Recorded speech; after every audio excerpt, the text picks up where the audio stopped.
Welcome back, everybody, to the Controversy. I'm your host, Dean Elliott-Carter, and this is Jeremy Branch of Movies Are Terrible. And I'm just gonna get to the point. No intro needed, even though I just gave one. We're talking Star Wars, specifically Disney Star Wars. A lot going on in news that we are getting from the last. What did it come out? 2015-ish. Yeah, the first one did, yeah. The sequels, yeah. So we're getting some news of the behind the scenes stuff that happened between 2015 and now. Before we start, are you a Disney Star Wars fan, sir? I don't know, man. I really don't know what to say about that. Like, yeah and no. Some of them I liked, others of them not so much. Like the first one was really good. So I liked The Force Awakens. I liked The Last Jedi. Did not like Rise of Skywalker at all. And I acknowledge that The Last Jedi had problems. I didn't care for Solo. I really liked Rogue One. So it's been like a real mixed bag for me. Absolutely, yeah. So it's been popular in the fandom that a lot of people are just they like to bash Kathleen Kennedy. They like to bash Disney. They like to bash Daisy Ridley. They like to who was the Asian girl that didn't deserve all that stuff? Something Kelly Marie Tran. Yeah. They just diss her for no reason. You know, just the Star Wars fans are the most toxic people on the planet, in my opinion. And that's just in the fandom. It's not like real killing stuff going on, but with that being said, what you said too, we have similar taste. I loved The Force Awakens. I thought it was a great introduction to these new characters. It's like it would immediately hit and it just kept going. Loved it.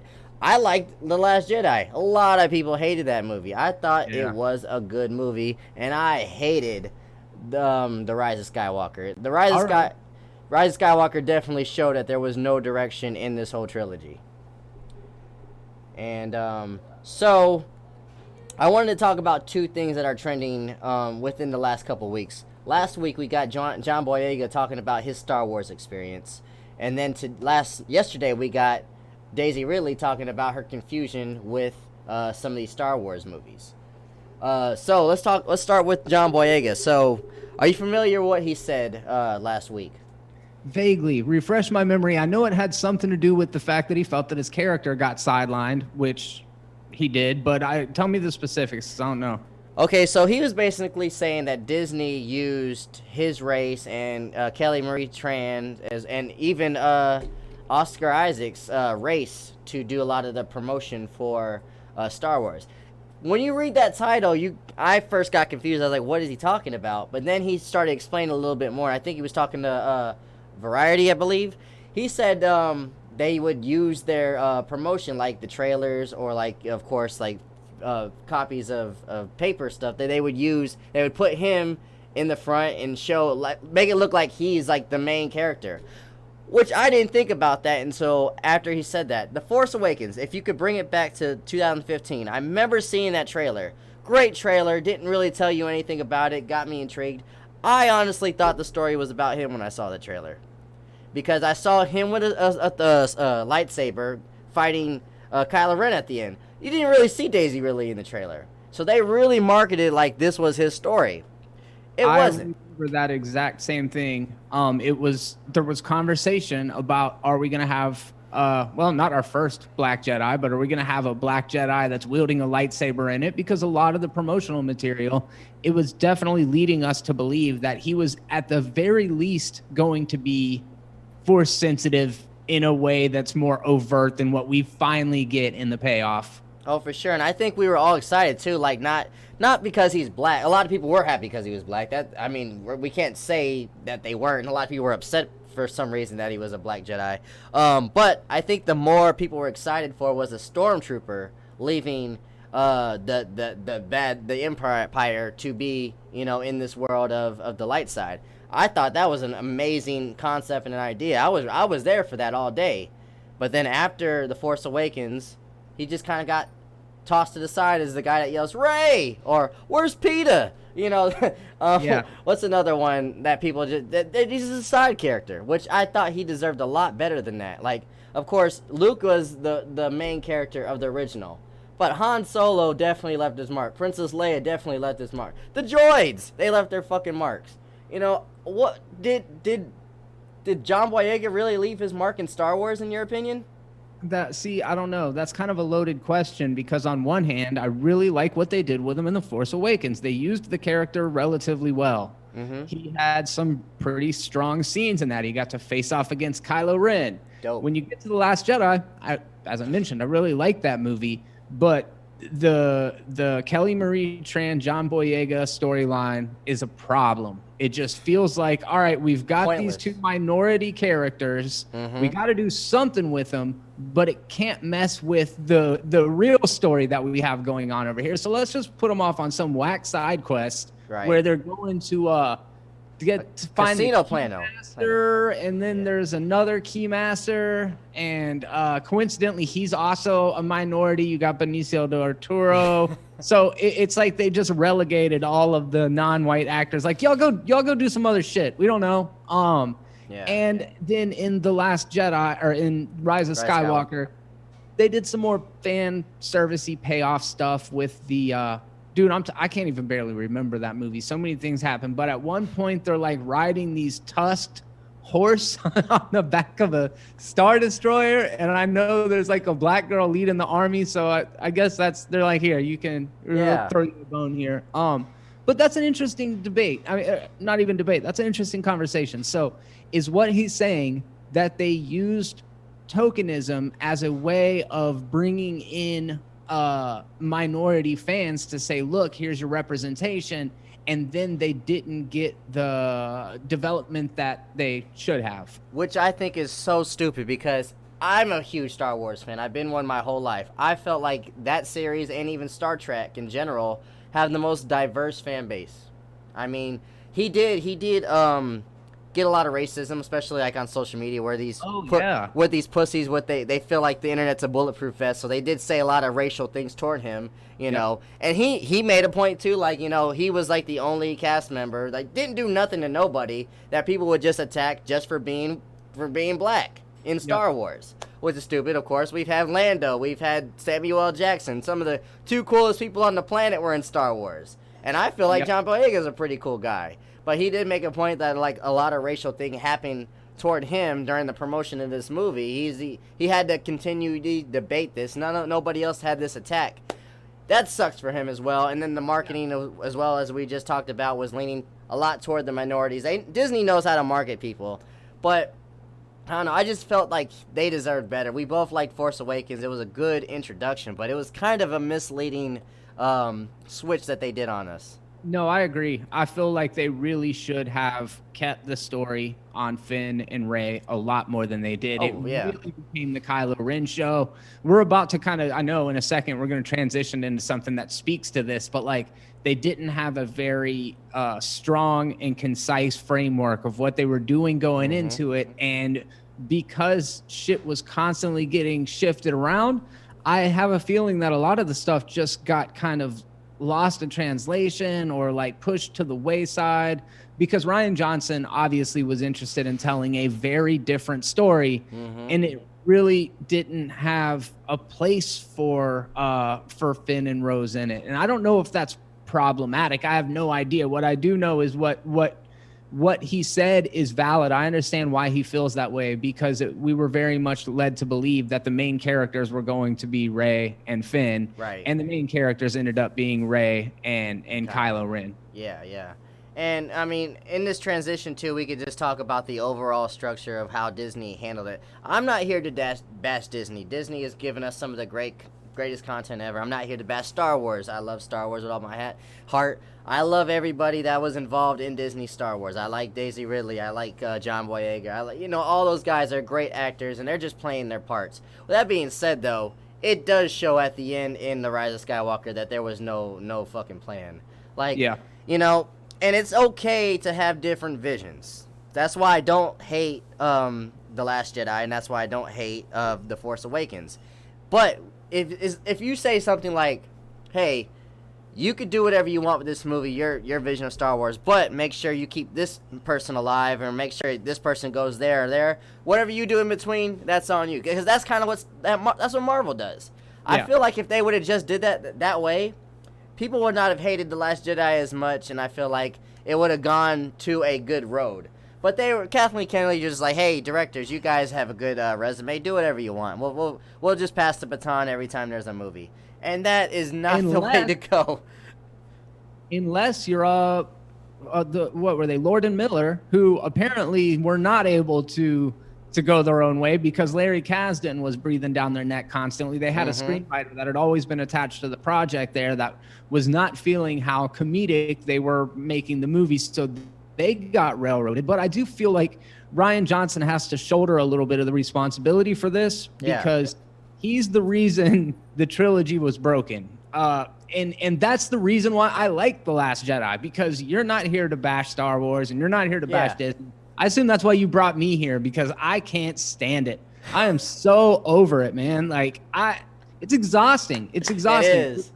It went from Star Wars being something that everybody loved to all of a sudden you either have to like defend it, but for me, it just got oversaturated. There just was too much of it, too fast. I had to listen to all of the outrage and the thing about Disney, and I don't know, man, this is going to make me sound like it's not going to make me sound like anything that I don't stand behind, but if you choose to take it this way, then that's your prerogative. It's a safe place, man. We're all frustrated. Go for it.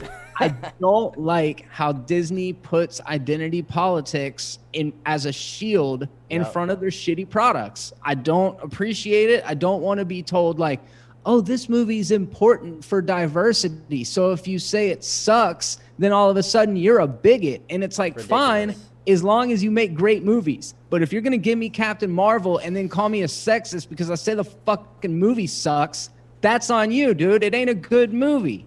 You're 100% right. No, you're 100% right. I felt the same way when it came to Captain Marvel. I was just like, it seems like society and the media and everybody was like, this is a movie you need to like. It's all about women empowerment. Okay, I'm all about women empowerment, so yes, I guess I have to give it a shot. Am I wrong for being a fan of movies to not like it? You're right. It is right. And it's not even just Disney that does that too. There's like a lot of marketing in the media makes you, it's like putting a gun to your head and saying you have to like this. But movies are subjective, and so anything that's film, TV, music, it's a subjective conversation.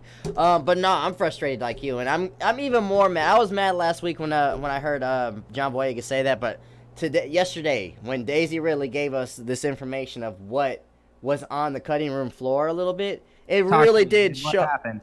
So, Daisy she got an interview by Josh Gad last night on Jimmy Kimmel, and he said, "Hey, was this always the plan for you to be a Palpatine? Was this a shocker for you as well?" And she said, again, no offense to Daisy Ridley, she's just playing her part. So don't be a douchebag and attack her for no reason.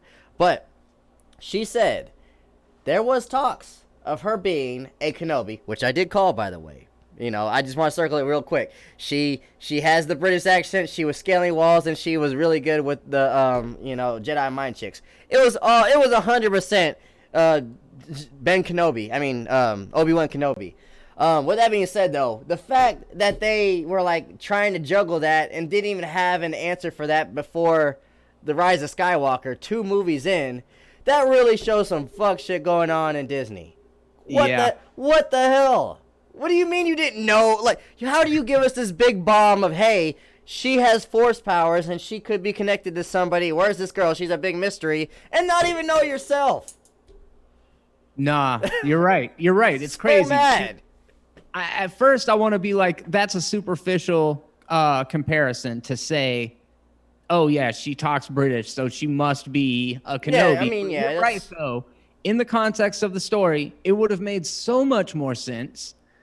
I think about this in the same way I think about Game of Thrones. Dude, there's so many meta levels to this. It's like, can we shoulder all of the blame on Disney or Lucasfilm or Kathleen Kennedy when internet culture diluted it from the rip? Like, all of a sudden, there's all these expectations that are imposed on the creative process that the first Star Wars movies didn't have to worry about. They weren't trying to tailor their movie to fucking everybody. Mm-hmm. People love Star Wars because it's something that they ended up loving. And then now, all of a sudden, going into the Disney era, everybody already loved Star Wars, so they've got to somehow make everybody happy. And that's a very difficult proposition. Yeah. So I'm asking you, do you think that they did the Palpatine fake out the same reason why Arya killed the Night King in Game of Thrones, because they want to subvert your expectations? Because if they give you the exact thing that everybody's been speculating, there's no surprise. Well, my thing is, I think we did kind of, I mean, we could put the blame on Disney, understandable, for not having a plan, but I also think we brought this on ourselves, and I'll explain this as well. Fans have been toxic for years. Take away the original trilogy, the prequels. The fans attacked the creator, George Lucas, so much for his choices. Yeah. It's his vision. Let him do the fucking. It's his vision. Why are you attacking him for what he made up? You know, regardless if you like his choices or not, who are we to say it's his stuff? I was not a big fan of Episode 1 or Episode 2. I love Episode 3, but, you know, at the end of the day, it's his vision. So he got so pissed off that he's like, you know what? I don't even care about my own stuff because these toxic fans always on my dick. So take it. I'll sell it for a couple billion and move on. So I think that pressure that Disney got from, hey, these fans, they messed up George Lucas so much that he gave away his priceless creation to us, that we have to make the fans happy. But George wasn't worried about making the fans happy. He just wanted to tell a good story, which for the most part, I understood the story. I get it. It was actually it's a good story overall, regardless of the choices that we like. So, you know, he just doesn't like that fan backlash. Understandable. So Star Wars is like, you know what? We don't want all that hate. I mean, Disney's like, we don't want all that, you know, fan hate that George got that made him lose his mind. We got to make the fans happy without even thinking about making a good story. We just got to make sure we got all these fans happy, make these decisions. If they make any uproar, we got to fix it. And it definitely showed in Rise of Skywalker. And that's why I hate Star Wars fans. I don't hate Disney, but, you know, you could have just ignored them, is my point on that too. Yeah, I mean, you said that really well. It's nowadays the filmmaking process has become reactionary. Everything is focus grouped to death. They knew they had this, and it's a difficult thing when it comes to trying to please everybody, because then you end up a lot of times pleasing no one. But there's all these boxes that have to be ticked. You got to have representation. You got to have LGBTQ representation. You got to keep the fans of the original series happy. You've got to bring in the new fans. You've got to please old people. You've got to please young people. It's got to be for fucking everybody. And that's the thing about Disney movies that I feel really robs them of the thing that they used to have the most of. And that's like heart and soul. Like all these live action remakes, they don't have soul. They don't have soul, man. They don't. That's exactly what it comes down to, and I feel like that's just, it's safe. People are always going to go see these movies. There's not going to be a day when people are like not going to go see the next what are they going to do, Hercules live action adaptation, or when they're not going to go see the next big Star Wars movie, because that's what we've been conditioned to want. You know, there's these movies like Dune that are coming out. It's going to fail miserably. Nobody's going to go see it because it looks awesome. And that's the reason why, is because we, not me and you, we, and not you guys watching, y'all are awesome. Collectively, basic. Bunch of basic ass people who just want the same shit over and over and over again. And then when we get it like that, it's all of a sudden not good enough either. You nailed that right. You know, we gotta be fans of film first. You know, representation's gonna come. It's doing good. We could fight for it all day, especially. I think that fight's more off camera, honestly. I think that fight's more for business and, you know, stuff going on in our society. It's a fight that I'm 100% behind. But it's getting better. The biggest thing I'm mad about in closing is it had so much good potential, man. These were well-written characters. You know, Force Awakens had a great start. I guess that's why I'm so pissed off. Like, you guys had so much good potential, and I have been backing you up for years. And I don't like to. I hate these toxic fans. I hate these stupid fanboys that rant and just blame everything on women or, you know, minorities, and make it all about stupid toxicity stuff that has nothing to do with writing. You know, the writing's got to be good at the end of the day. And I hate I don't ever want to be on the side of these idiots that make scenes for that. But some of them do have a good point when it comes to like not having a plan. And I loved not Ray Scott. I loved Ray. I loved Finn. Yeah. I loved Kylo Ren. You guys did not do them justice. You really didn't. Yep. To the point that I'm ready for a restart on that. You know, Star Wars is one of my favorite franchises of all times, and it really makes me sad to see how 40 years or 50 years when it came out in the 70s, right? 76, I believe was the first one. You remember that. It came out in 76. So this thing's like over 40 years old. For you to wrap it up in such a lazy way is so disrespectful to Carrie Fisher, you know, Mark Hamill, and everybody that was involved in the beginning. It just, Mark I don't Hamill know. even seemed pissed off. Say what? Mark Hamill was even pissed off. As he should have. Hamill was, it's crazy, man. Anybody who's listened to my rambling up to this point, I am so for diversity. I am so for representation. I think strong voices behind the camera, as Ian said, is the most important way to tell authentic stories. Because when Disney parades themselves around as these super progressive, woke, and then they don't even put in the legwork other than to just say, like, here you go, here's your representation, that's good enough. Because it's really not good enough. I've been enjoying and rooting for female heroes from Princess Leia to Rey, to Palpatine, without any issues for my entire life. And the same, like John Boyega is fantastic in Attack the Block. I've seen him in a lot of different movies that I absolutely love him in. He's great. It's just that Disney needs to not parade themselves around as if they're the first people that ever put a black person in their movie, or that they're the first person that ever put a strong female lead in their movie. They're not. They're just the only ones fucking constantly bragging about it. Yeah. They're not. For sure. And if you want to be this so progressive film industry that does progressive stuff, then do something with your black characters instead of like, hey, he's here, but wait over there while the white people do stuff. You know, that's false advertising. Cut the bullshit. Like, real talk. Hey, man, it was a great conversation. I really appreciate that. With that being said, also, man, The Mandalorian's doing a great job. You guys keep doing you. I have no complaints. Great representation there. Yeah. We got representation from the green community. They really putting it out there. Thank you, big homie. Where can we find you on social media and your YouTube channel, man? I'm probably shortly going to be canceled for my terrible takes on Star Wars. But if you want more of that, Movies Are Terrible on YouTube.